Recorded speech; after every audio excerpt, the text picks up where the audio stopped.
Okay, so our study guide on for section 1.5, I'm going to break up into two parts because I feel like there's a lot of we're looking at angle relationships now. So there's going to be a decent amount of new vocabulary, and it's going to be situations that you're going to have to be able to visualize.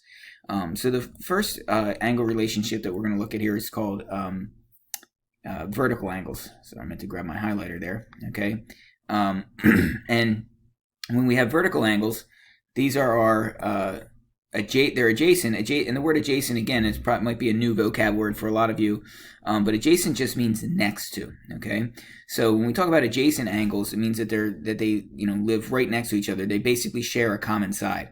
So if I look at this picture here, I can see this angle DBE is adjacent to CBD. Right? Kind of the giveaway is that the vertex will be the same. They'll have the same letter in the middle of them. Right. Another pair of adjacent angles would be CBD again, but let's go to CBA. Right, these are two adjacent angles. They're right next to each other. Okay, so that's the idea of adjacent. When we hear adjacent, it means next to, sort of like my classroom and Mr. Blaylock's classroom. They're adjacent to each other. They're right next to each other, separated only by like a wall. Okay, so when we talk about vertical angles, we're going to go the opposite of that. Now we're talking about non-adjacent angles. So they're non-adjacent angles formed by two intersecting lines. So a good way to picture that is over here. If I come away, there's too many lines over in this situation here. But I can look over here at G to F to E, the first angle that I pointed out there, GFE. This is this angle here. And then the same vertex is over here at HFI. Okay, those are two vertical angles because they're non-adjacent, but they're formed by intersecting lines. So then you have another pair of vertical angles, EHI or EFI and GFH. Right, those are another pair of vertical angles. Okay, so we want to try to work with them and some of the properties. So the property of vertical angles that is most helpful to us is that they're equal to each other. Okay, so if I have two angles that are vertical, and you can almost see it, can you see how GFE and IFH would kind of have the same angle measure? They're equal to each other. Okay, those are vertical angles. They're equal, so you can sort of see or hopefully realize that we're going to move towards setting up equations. So if we have two vertical angles, we'll be able to say that they're equal to each other, and that can put us in a situation where we have an algebra equation to solve. Okay, now we have more vocabulary here. We have the topic of, we talked about vertical angles, talked about adjacent angles. Adjacent just means next to. So again, just to reiterate over here, if I wanted an angle adjacent to GFE, I would use angle GFH. They're going to be adjacent to each other. They're right next to each other. Okay.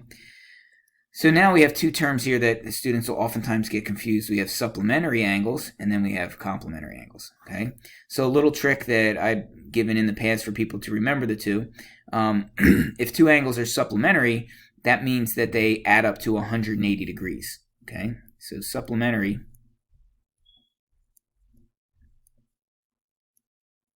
All right, they add up to 180 degrees.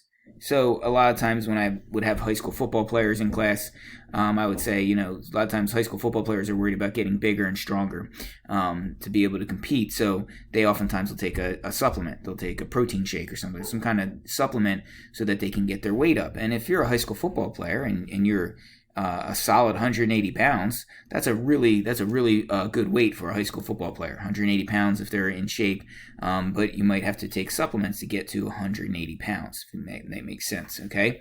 Now, if you were to get a 90 on your report card, I would probably compliment you. Now, I would spell that differently, but it's a easy way. If you're having trouble remembering which one of these adds to 180 and which one adds to 90, maybe that'll be helpful to you. But I would compliment you if you had a grade of a 90. That's a good grade, and you would want to take a supplement to get your weight up to 180 degrees if you're a high school football player. So if that little mnemonic device or trick for memorizing helps you, then good for you. You can use that. Okay, so in this next situation here, I'm going to give you an example, and then we'll answer a question in the Edpuzzle. So the first thing I want to do here is talk about two adjacent angles. So two angles that I'll give you an example that are adjacent to each other here in this particular diagram would be angle LTN.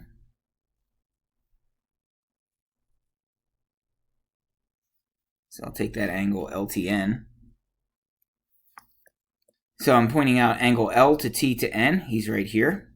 and then that's going to be adjacent to angle NTE. They're adjacent, they're next to each other. Okay, so what I'd like you to do now is name an angle that's adjacent to, okay, we'll do this in the Edpuzzle. What's an angle that's adjacent to angle RTS?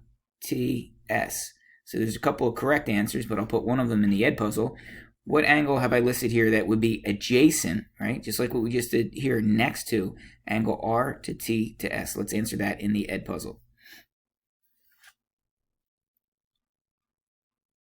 Okay, so hopefully you chose the angle that I listed there as angle STE.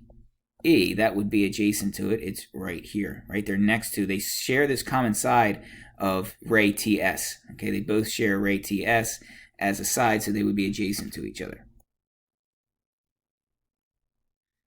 Okay, so two acute vertical angles, not 100% sure what I recorded or didn't record. They would have to be here. This angle here, this 110 degree angle is vertical to this. They're both 110 degrees. They're vertical angles, but they asked for them to be acute. So my two acute vertical angles, if I were going to list them as such, we could say angle R to T to S.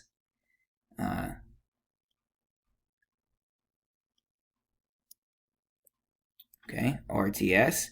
And this is where this gets confusing. This ray is kind of annoying. I want to get it out of the picture here because it's blocking up what we're trying to perceive as vertical to RTS.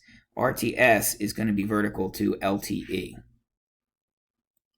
And I know that they're both acute because if this is 110 degrees, remember, we then have 180 degrees total here. It's a straight line, so this would have to be 70 degrees in here, and this would be 70 degrees, right? 70 plus 110 adds up to 180. Okay, so now what I'd like you to answer in the Edpuzzle is give me an angle that is vertical to RTL.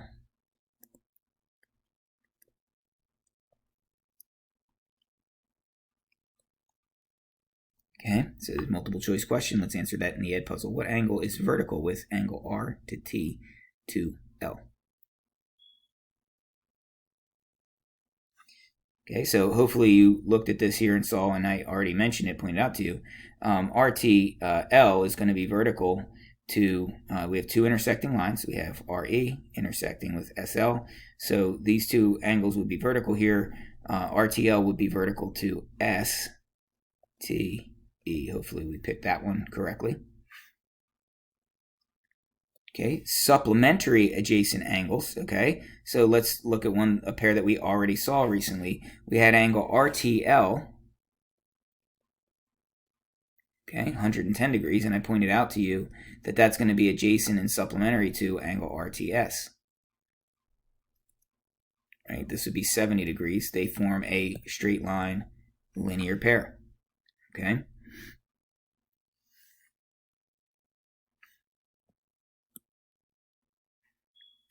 So let's try to answer this one in the Edpuzzle. An angle supplementary to RTS. So we just said RTS lives right here. It's 70 degrees. What's an angle supplementary to that angle RTS? It means that when we add that angle to RTS, we get 180 degrees. What's an angle that's supplementary to RTS? All right, so not trying to make it more difficult than it is. This would be adjacent to 70. It's angle RTL. Okay. Okay, so this diagram is even harder to look at. We have so many intersecting lines here, so I want to give you some help trying to decipher where we'll find in the first part, in the first situation here, vertical obtuse angles. So again, this is hard to see. I think I can tell that this is an acute angle in here. From last week we talked about acute angles are less than 90, and it's close. It's close to 90, but it's definitely less than 90. So adjacent to that, watch what I'm going to highlight here. I'm going to go all the way to this line. I'm going to ignore that VN line. It's kind of a pain to look at that. Definitely an obtuse angle, right? Can everybody see that is for sure that's obtuse? Okay, so where is the angle that would live vertical to that angle? If we're looking at this picture here and we want to see, we have two intersecting lines, try to think about the lines that are intersecting to form these vertical angles. I don't want to look at any of the other lines, which can be kind of hard to do sometimes. So I'll highlight the two angles, the two lines that are intersecting to create my vertical angles. So the first angle that I pointed out to you as obtuse would be angle RNT.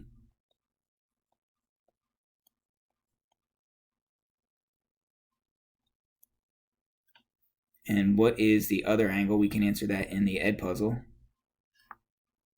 So angle RNT, and what other angle are vertical with one another? Let's answer that in the Edpuzzle. So hopefully you said that that would be angle SNU, right? Those would be two vertical angles, and we wanted them to be obtuse and vertical. Kind of hard to see in that picture, okay? So now I want two acute adjacent angles. So I need these two angles to be next to each other, and I need them both to be acute. So let's look. I have this angle here, but then can you also see another angle that would live right next to it, would be adjacent to it, that's also acute, okay? So how would we label these two angles? We have the first one I labeled was angle RNV. And what's the second angle? It's an acute angle. I labeled it in green. That's adjacent to, and it's also acute. I marked it up here. How would we label this angle here? I sketched it or marked it in here. How would we label that angle? Answer that in the Edpuzzle. So hopefully you said that would be angle VNT. All right, that's angle V to N to T. We have this angle here, and then adjacent to that, and also acute, would be our first angle RNV. Okay, they're acute and they're adjacent to each other. So now let's look at the next one. It says we want an angle that's supplementary. Remember that they add to 180 degrees. So they could form a linear pair. I'm going to look for an angle that's adjacent to it. So angle TNU, where's that? Here. Okay. So that's angle TNU. An angle that would be supplementary to that, the easy one to get, it would be one that would be adjacent to it, next to it. And this is kind of hard for me to look at over here with the NV. So how about this angle here? How would we label this angle? That angle, of course, is going to be supplementary to angle TNU. Go ahead and answer that in the Edpuzzle. So hopefully you said that would be angle SNU. It's adjacent to it. So that, this angle's acute, this one's obtuse. This whole angle from here to here, go all the way across here, it's a straight line. That is 180 degrees. That's going to add up to. So the last question is a tough one, so I'm going to walk you through it, and we'll do some algebra together. Find the measure of two complementary angles. So remember what this means. This means that they add to 90, okay? If the difference in their measures is 18. Okay, so I have to set up an equation here. So I'm going to give the two angles some names. Angle 1, we'll call it X. And then angle 2, okay, the two angles add up to 90 degrees. So what should I call angle 2? If angle 1 is X, if the two angles add up to 90 degrees, so X plus this angle over here, I'm trying to call it something, and I want to use X. I can't call it X. But if the two angles add up to 90 degrees, what should I call this other angle, right? X plus angle 2 add up to 90 degrees. So let's think about it. Angle 1 plus angle 2, they add up to 90. So they're going to add to 90. Well, I just called this one X. So what should I call the other angle if I want them to add up to 90 degrees? Let's think about that and answer that in the Edpuzzle. So hopefully you said this other angle, angle 2.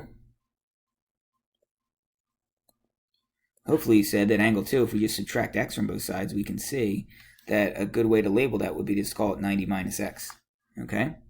So those are our two angles. Now, what would be the appropriate equation to set up? If I know that these two angles add up to 90 degrees, what would be the equation to set up to solve? What's the correct equation? Answer that in the Edpuzzle. What's the right equation to set up so that we would be able to solve for these two angles?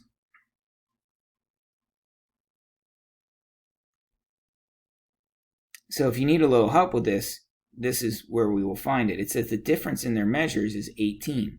So difference in their measures is 18 means that one angle minus the other equals 18. I don't know which angle is bigger, x or 90 minus x, but I know that if I subtract the two of them, I'm going to get 18. The difference in their measures. So when I subtract the two angles, I get 18. So which one of these equations we'll answer in the Edpuzzle would be the right equation to solve for to find the two angles, right? The difference in their measures is 18. Which equation would we use? So hopefully you took that difference to mean the following. We could answer one of two ways. We could say x minus the other angle, 90 minus x, equals 18. We could do it that way. Or we could say 90 minus x, assuming 90 minus x is the bigger angle, we would do 90 minus x also equals 18. So whichever one of these equations we think might be easier to solve, I kind of feel like this one might be over here. I like this a little bit better. It looks easier to deal with to start rather than this one where I have a negative outside of a parenthesis. So let's see where this takes us. Okay? See if you can solve this equation, or if you want to solve this equation, solve either one for x and tell me what you get in the Edpuzzle. All right, so the one disadvantage here is we are going to get a negative in front of the x, but I think we can deal with it. I'll go back and solve the other one too if you want to see, but hopefully we got the right answer for x here. We have 90 minus 2x equals 18. So all the x's live on this side. I would just go ahead and subtract 90 from both sides here. Okay, so we have 90s are gone here. I would have negative 2x equals negative 72. And then we divide both sides by negative 2. So I would get x equals 36. Okay? So if x equals 36, then this would be 90 minus x, right, which would be 54. And then we should have a difference between the two of 18, right? 36 and 54. If I subtract those two, I get 18. So let's see if that works over here in this equation. X, don't forget your distributive property, minus 90 plus x. You see that? We have minus, a negative, these two negatives by the distributive property, that's going to be plus x. So we get almost the same equation. What happens here? We have 2x minus 90 equals 18. So now I would just go ahead and add 90 to both sides. So I have 2x equals 108, and then I divide both sides by 2. So we just go in the reverse order. We get x equals 54. Well, that's fine. If x is 54, 90 minus 54 is 36. So we either get 36 for the first angle and 54 for the second, or 54 for the first and 36 for the second. But my two angles should be 36 and 54 one way or the other.